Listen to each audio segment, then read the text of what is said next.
All right, so we're back. We're back on the videos. Um, I want to get into the economics video, but I promised before I do the economics video that I was going to do one on detoxing and fasting. I had some people hit me up about it, and they wanted to know a little bit more about it from the health is wealth video. So uh, let's get straight into it.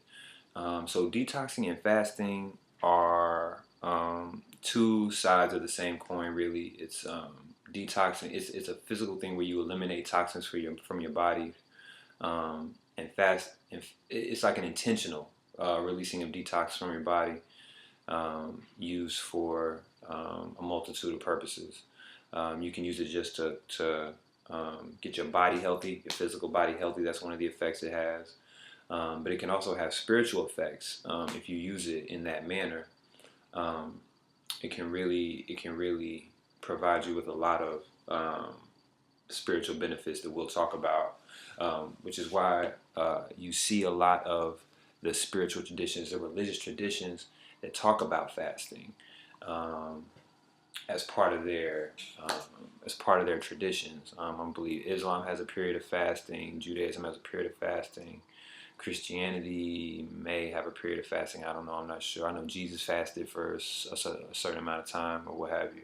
But you see this common theme all throughout history, and it's not for any. It's not just for physical benefits. Although detoxing and fasting do bring physical benefits, but they also have spiritual benefits as well. We'll talk about all that throughout the course of the video. Hopefully, got my trusty list here, so hopefully we get to everything. But let's definitely jump right into it. So the whole idea of detoxing and fasting, of detoxing, is your body is constantly detoxing, 24/7. It's not. It never stops. Even as you take in toxins, your body is detoxing. So de- purposeful detoxing, as I had it written down. Let me see. Detoxing and fasting are prolonged and intentional periods of toxin removal. Okay, because toxin removals happens automatically, subconsciously, regardless, 24/7. But it's just stopping putting so many toxins into your body so that your body can get rid of more toxins. That's the essence of what detoxing is.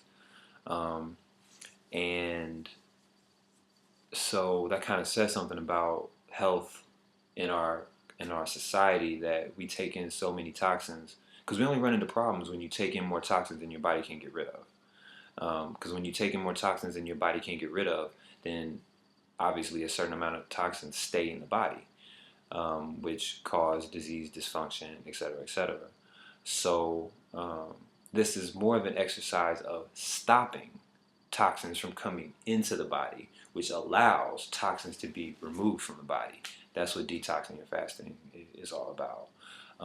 And so the ways that toxins are removed from the body, the main ways, are basically through every open hole, orifice in your body. Toxins are removed, or can be removed. So one is obviously your skin, the pores in your skin, like when you sweat. That's one way your body gets rid of toxins. Through your when you urinate, when you defecate. Number one, number two, that's your body getting rid of toxins. Um, like even when your nose is runny, the mucus that comes out, that's toxins. If it comes up in your throat and you spit it out, that's getting rid of toxins. Even when you, like, sometimes when you cry, when the tears that come up, tears will generate themselves if it wants to get rid of something in your eye, which is a form of detoxing because you're getting rid of a toxin. So any kind of hole in your body, and obviously, the biggest one is breathing. When you breathe, that's how your body gets rid of the gases, the harmful gases, and the harmful liquids are dispelled through the different holes in the body. So that's how your body gets rid of toxins. Um, Let me see here. So an important element in this whole process is water. Plenty of water, good water. You want the alkaline water if you can get it. Distilled water is also good, but distilled water also pulls some beneficial things from your body as well. So you don't want to overdo it on the distilled water. Natural spring water is good. Alkaline water is the best though. But whatever you do, you want to be drinking a lot of water throughout this process, because short and simple is water helps facilitate and acts as a catalyst in the process of removing toxins from the body. Um, so the water in the cells gets cleaned out. The body's mostly water. You got to change that water out. You're mostly water, and you got to change that water out. Just like oil, you got to change the oil in a car, or just like you have to change the water in a fish tank. Water in a fish tank is a good analogy, because if you leave a fish tank and don't clean it out for a certain amount of time, the fish die very quickly because the water is polluted. It's the same thing for the water in your cells. You want to make sure that you clean that water out frequently, or else those cells become dysfunctional. And when you get dysfunctional cells, then you get disease, you get dysfunction, you get all kinds of bad things that happen to you, chronic diseases and things like that. So water is critical, and water is also good because it's just mandatory. It's just mandatory. I was going to say something else, but I'll get back into that at another point. Another aspect of this breathing. We talked about breathing in the beginning as one of the ways that the body gets rid of toxins. So you want to make sure that you're doing your deep breathing, deep rhythmic, full breaths that come from the bottom of the stomach up to the neck, up through the diaphragm, up into the neck, and then the slow release. You want to be doing the science of breath. Google science of breath. It's just like a short little manual that kind of teaches the different aspects of breathing and the importance of breathing. But breathing deep is a critical element in this whole process, because it is another catalyst by which you will accelerate the process of getting rid of toxins in your body, since detoxing is your goal. So breathing, very, very, very important. Let me see. Also, so it depends on what kind of detox you want to do. You can go extreme on your detox and do just nothing in your body whatsoever, and your body will, get rid of a lot of toxins. And I want to say this. Is that first of all, fact check everything. Fact check everything I'm saying, because I don't want everything ain't for everybody, and your body may react differently to certain things than it will to other things. So fact check everything, and know yourself. But you can get rid of a lot of the things that bring you pain, or the things that give you discomfort, or the things that are so-called diseases or dysfunctions in your body, through detoxing and fasting, or for extended periods. I remember we had the article a little while back about how Bill Clinton got rid of his diabetes just simply by going on an almond milk diet over like a few months.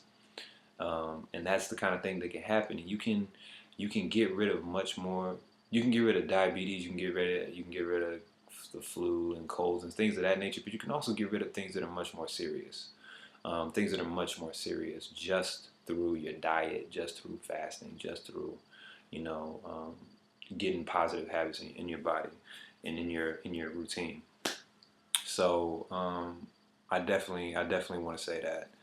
Also, so there's different levels you can go. You can go not taking anything at all. You can do a water fast, where all you do is drink water, which is good. You can do a liquid fast, which you just don't take in any solid food, which is another good one, because liquid is the element by which we break down, which our bodies break down the fastest. Obviously, we're mostly water, but our bodies break down water easily, and things that are of a liquid nature easily, much more easily, because food has to be broken down. Food breaks down into liquid before we can even use it. And we're actually, when you chew solid food, you're actually supposed to chew it until it's liquid, so it just goes through your body, because one way or another, it's got to turn that into a liquid before it can use it. So you can do just water, you can do liquids, you can do juice fast, you can do a raw foods fast, where all you do is you just drink water and eat raw foods. And it has to be something from the earth, or else you won't eat it. Fruits and vegetables from the earth, or else you won't eat it. And then you can, so it varies in levels from extreme to just good habit. So extreme would be no food at all. Extreme, a little bit less extreme, would be no food but water. Not extreme in a bad way, but just like you're really gonna detox. That's like level 10 detox, taking nothing in your body. Level 10 detox. drinking just water, like a level 9 detox. Um, and then that has levels all the way down, liquid and raw food. But then you can even get to the thing where all you eat is pasta. Not all you eat is pasta, but you add grains into it, so you can eat your pastas and your breads, anything, but you still don't mess with meat. You may not mess with processed food that comes in a can, or processed food like that. The only processed food you deal with maybe so-called would be like the grains or whatever. I mean, so you can incorporate a lot of different things, and it works on a lot of different levels. And it just depends on what you want to do. It depends on what your goal is. If your goal is to eliminate a serious disease from your body, you have to be more extreme with your detoxing and your fasting, and you have to stick to it for a longer amount of time. If you just want to pick up some healthy habits, then you could think of every day as a detox. Say, I won't, I only eat meat once. If you're a big meat eater, I only eat meat for one meal a day. Or if you're a moderate meat eater, I may only eat meat once a week. Or I won't eat any processed foods. Or only allow myself one sugar craving a week. It all depends on how you moderate it, and that's where your self-discipline and your wisdom faculty come in to determine what's the best method and course for you. I myself run this whole spectrum from one time or another. One moment you may catch me doing nothing. Nothing goes in the body, and then it may be water. Another day it may be the raw foods. Another day it may be only grains. Another day it may be just one meal a day. Another day it may be straight liquid diet. I mean, it just depends on what you want to do and how you feel, and what your goals are. So that being said, let me get into some other things real quick that will help out with this topic. Herbs. Get into your herbs. Learn a little bit more about that. I'm really learning a lot about the herbs right now. But the natural stuff from the earth, man, it has so many benefits for you. Basically, anything that you can get as a synthetic drug has an equivalent in nature, has an equivalent that's in some kind of plant. Similar effect, much safer for you, much more organic, because you're made of the same stuff that the earth is made of, the same stuff that the cosmos are made of. But you're not made of the stuff this processed food is made of. Period. It's foreign to you, and your body will treat it as a foreign thing, and it will get rid of it like a toxin. You won't be able to use it. It will only harm you. So you want to stay with as natural foods as possible, which is where raw foods come in, which is where food from the earth comes in at, but which is where the herbs come in at also. So you want to make sure you get up on your herbs, because as you're detoxing, as you're not taking any processed foods into your body or anything damaging into your body, the herbs actually can end up helping you and creating a synergy with the detox. Certain herbs. So for example, your body will naturally detox. It will naturally detox, but you can take certain herbs or plants or foods into your body that will accelerate the process and also bring you some nutritional value at the same time, because while you're getting rid of a lot of toxins, it's also good to put good things in your body when you do decide to take things into your body. And dealing with the herbs and the vegetables, make sure that those things are of a high nutritional content, a high vitamin and mineral content, which is important for your body's health. So herbs, get up on them. Boom, boom, boom. Let me see. You want to do, so a couple suggestions on the herbs. Okay, of course. You want to get into, spirulina is a good one. I don't know if you can say spirulina herb, maybe a vegetable, a plant, whatever you want to call it. Maybe I should do a second one on straight herbs. Well, so spirulina is good. Any green vegetable is going to be great for you, because a green vegetable is going to contain the closest thing to the energy of the sun that the plant world has to offer. And all you're looking for as a member of an inhabitant of this planet is the energy from the sun. So you want to get that first-hand energy from the sun. You can't get the first-hand energy from the sun. What you're looking for is the closest energy from the sun you can get through food as possible, and that is the green plant. The green plant is the closest. So you want to make sure you stock up on that. Hold up.